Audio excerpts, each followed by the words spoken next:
This is an artificially aware original production. Artificially aware, so we're sorry over back to Idealism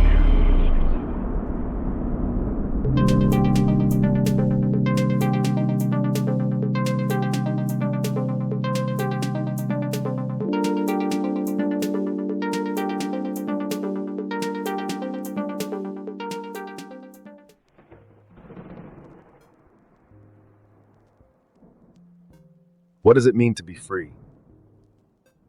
Not in the legally permitted sense or in the way people casually throw the word around, but truly, fully free. Max Stirner asked this question in a way that still unsettles people today, and it's no wonder. The answers he came up with don't align with any popular ideology, system of ethics, or religion. Stirner didn't just reject society's expectations, he wanted to crush them into powder and sprinkle them off the edge of the earth. To him, even the word freedom was suspect because, as he saw it, most of your so-called freedoms were artificial, granted by spooks, his term for societal illusions like the state, religion, and morality. These spooks were nothing more than chains disguised as blessings, binding humans to systems and ideas that have no real substance. Stirner's take on freedom, radical as it may seem, aims to rip away every external anchor until you're left with only one truth. You, standing on your own 2 feet, beholden to nothing but your own ego and desires.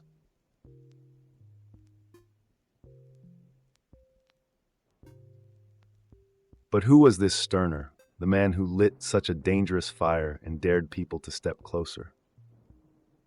Born Johann Caspar Schmidt in 1806, Stirner later adopted the pen name Max Stirner, meaning the one who sticks out, and stick out he did. He navigated a world of thinkers like Hegel, Feuerbach, and his so-called great friend Friedrich Engels. But despite brushing elbows with the intellectual elite, Stirner was no academic golden boy. No, he was the renegade in the back, the guy who didn't care if he got invited to the table, as long as he could tear apart the intellectual foundations everyone else was busy building. While Karl Marx and the young Hegelians were caught up in ideological arguments over revolution in the state, Stirner saw their goals as yet another form of enslavement. He looked at each of them and thought, how could you be so naive?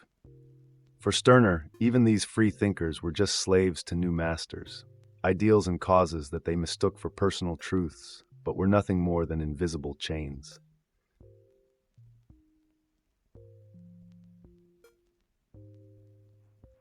In 1844, Stirner penned his magnum opus, The Unique and Its Property, a work that still reads like a slap in the face to almost every ideological construct humanity has ever loved. Published in Leipzig, this book was a grenade thrown at the heart of Hegelian philosophy, and by extension, at all attempts to cage the human spirit with lofty ideals. While Hegel argued that the individual could find freedom within the state, Stirner disagreed so vehemently that he didn't even dignify the idea with an argument. He dismissed it outright as nonsense. Stirner didn't just want to critique existing systems. He wanted to pull back the curtain and expose that behind every grand ideology was nothing but human desire, wrapped in dogma. In The Unique and Its Property, Stirner breaks down each beloved societal structure and asks one simple question: who does it serve? If it doesn't serve you as an individual, he argues, then it serves to control you.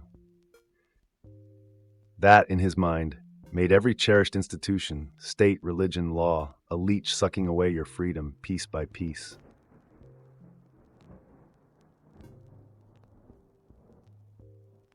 Central to Stirner's philosophy is his concept of Eigenheit, often translated as ownness. This is not the selfishness of a cartoon villain or the self-interest peddled by capitalism. It's about reclaiming one's own being from every external influence. For Stirner, ownness means recognizing that all of the labels, roles, and expectations society places on you are external constructs, things you can choose to shrug off. True egoism, as Stirner saw it, was about fully owning yourself in a way that didn't rely on the approval or disapproval of anyone else. I am nothing but what I am to myself, he wrote, emphasizing that any attempt to define oneself through labels or roles was just another form of slavery. By owning your ownness, Stirner argued, you free yourself from every mental chain, every role society expects you to play. You're not a citizen, a believer, a worker, or a patriot. You're an individual with unique desires that cannot be captured or tamed by words.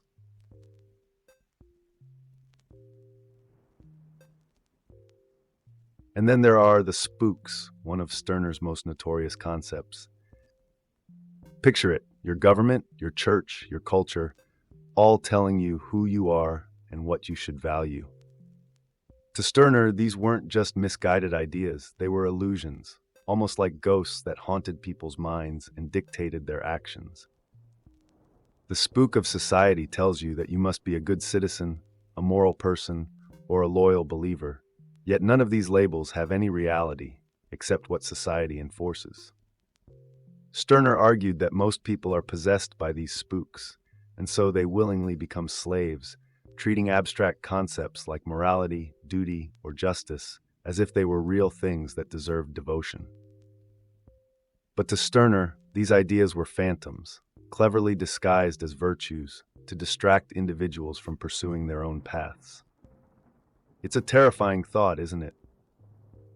The world you inhabit, filled with rules and expectations, might just be an elaborate illusion designed to keep you obedient, while true freedom remains just out of reach.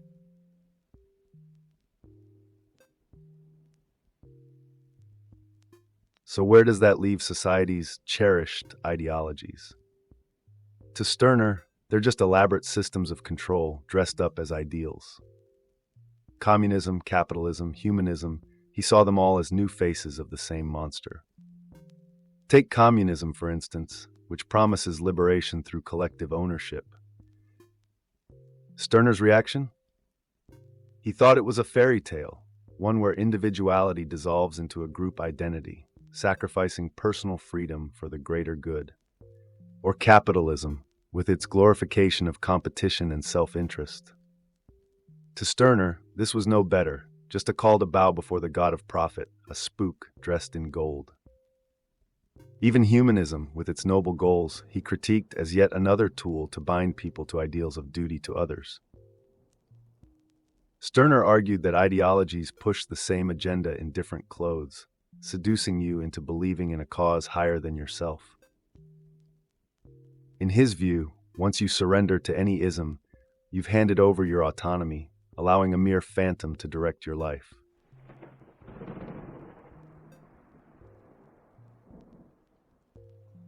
And yet, at the heart of Stirner's ideas is something even more radical, the notion of the creative nothing. Imagine yourself as an artist, with no predefined canvas, no set tools, and no style dictated by anyone. For Stirner, each individual was a creative nothing, a blank slate with the potential to create oneself entirely from scratch. This concept wasn't about nihilism in the traditional sense. It was about liberation from any fixed essence or purpose imposed by society. Instead of conforming to some external ideal of good or right, you could live as a free creator of your own existence.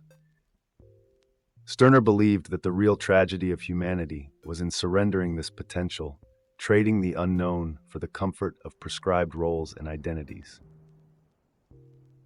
To become truly free, he argued, was to embrace the nothingness at your core, which then allows you to become anything or nothing according to your own desires. It's an unsettling idea for many, but Stirner wasn't interested in comfort. He was interested in absolute freedom.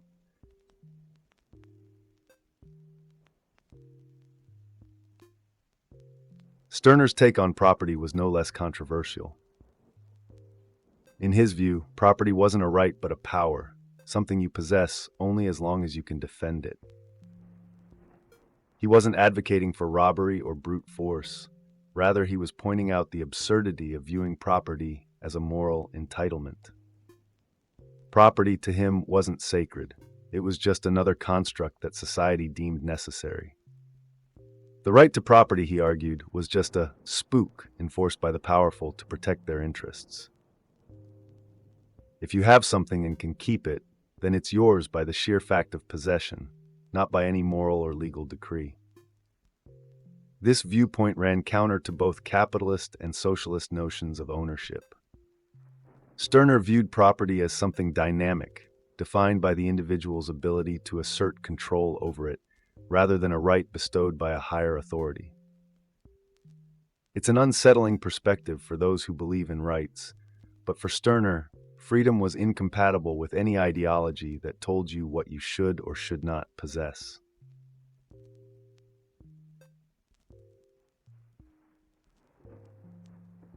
In place of traditional community, Stirner offered the union of egoists, a radically different idea of association.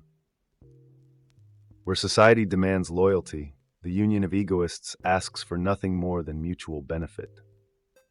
Members of this union come together not out of duty or obligation, but because each person sees something of value in the association. There are no lasting ties or moral commitments. When the benefits end, so does the relationship. This wasn't Stirner's way of promoting selfishness, but rather his attempt to strip human interactions down to their most honest form. Friendship, love, and camaraderie, he argued, should be based on personal desire, not social expectation. Imagine a community where people gather freely, without guilt or loyalty, creating and dissolving bonds as they wish. It's an arrangement that makes traditionalists squirm, but Stirner wasn't interested in building utopias or promoting social cohesion. He was interested in one thing only, an existence without chains, whether those chains are physical or emotional.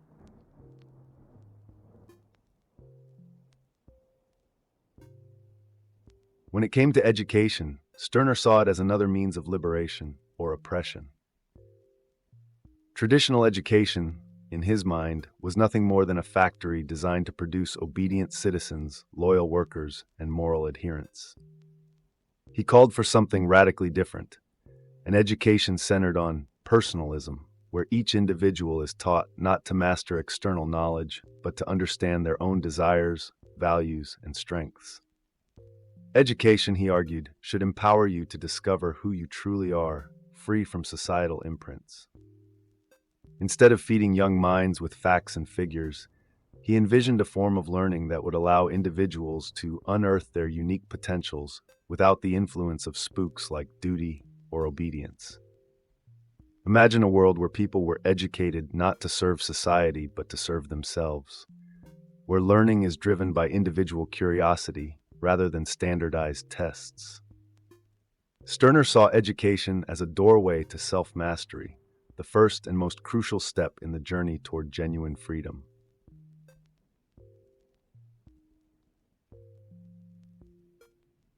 Stirner's radical ideas had a significant impact on anarchism, especially the branch known as egoist anarchism. In the world of 19th century politics and philosophy, Stirner was the philosopher's nightmare, the wild card no one wanted to play. He wasn't advocating for an ordered, cooperative society or any kind of anarchist utopia. Instead, he called for a type of anarchism that freed the individual from every form of authority, even the authority of fellow anarchists. His work struck a deep chord with future anarchist thinkers who saw in his words a call to reject every structure that claimed to speak on behalf of the people. Stirner's influence wove through the thoughts of figures like Emma Goldman and Benjamin Tucker, who took his notion of self-ownership and used it to build a vision of individual autonomy. Even today, post-left anarchists, who reject the traditional political categories and ideologies, are haunted by Stirner's specter. His challenge was simple. If you're going to call yourself free, don't stop at rejecting the state or religion. Dismantle every spook that stands between you and your own power, even if it means tearing down the ideals of community itself.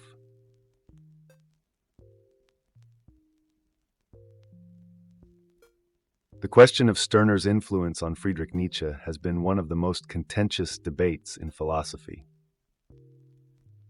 Imagine two titans of individualism, each preaching the pursuit of personal freedom but in different voices.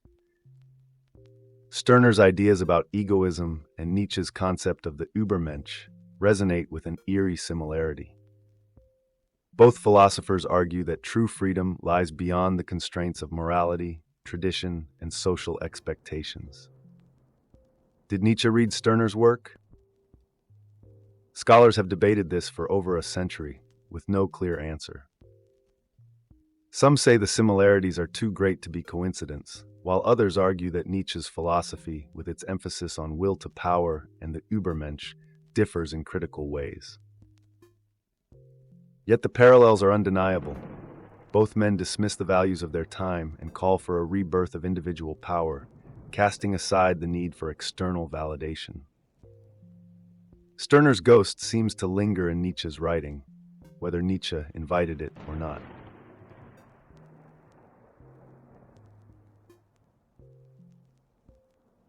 Despite fading into obscurity after his death, Stirner's ideas found new life in modern movements and philosophies, from existentialism to postmodernism. Thinkers as varied as Albert Camus, Michel Foucault, and even Jean-Paul Sartre all wrestled with the themes Stirner had laid bare. He raised questions that traditional philosophy had tried to keep locked away, questions about the illusion of societal obligations, the limits of ethics, and the radical potential of self-determination. Existentialists, for instance, found in Stirner a precursor to their critique of societal structures and the emphasis on the individual's personal freedom. Postmodernists, on the other hand, took his deconstruction of spooks as a call to question every form of social authority. Stirner's challenge has grown more potent with time, resonating in an age where identity and freedom are constantly contested, redefined, and for many, threatened.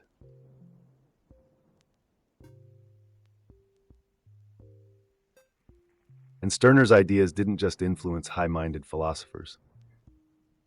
They sparked a revolution within the anarchist movement itself. Anarchists like Emma Goldman and the contributors to the Egoist magazine drew heavily from Stirner's rejection of ideology. For them, Stirner's union of egoists represented a way to build a society without demands, where individuals could connect without losing their freedom to the spook of community. This idea inspired not only thinkers but entire movements.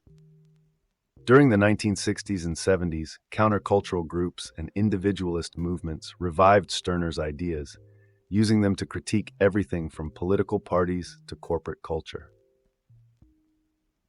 His notion that the state rests on the slavery of labor also became a rallying cry for those fighting against exploitation and wage labor. Stirner's voice may have been drowned out in his own time, but it was only waiting for a world rebellious enough to listen.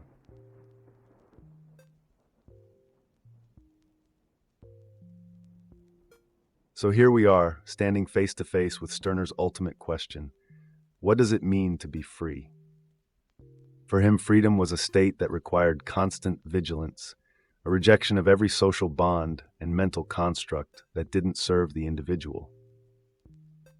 In Stirner's world, you are truly free only when you recognize that no institution, no authority, no ideology has any inherent power over you. It's a disturbing idea because it means there's no moral safety net, no comforting ideology to lean on. But that's also the beauty of Stirner's philosophy.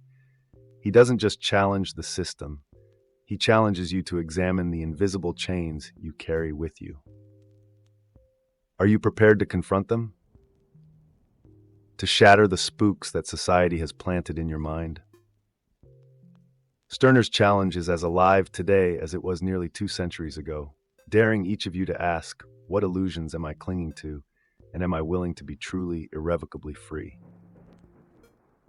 Thank you for sticking with us on this journey through the mind of Max Stirner, the philosopher who asked if any of us are truly free, or just slaves to the ghosts of society.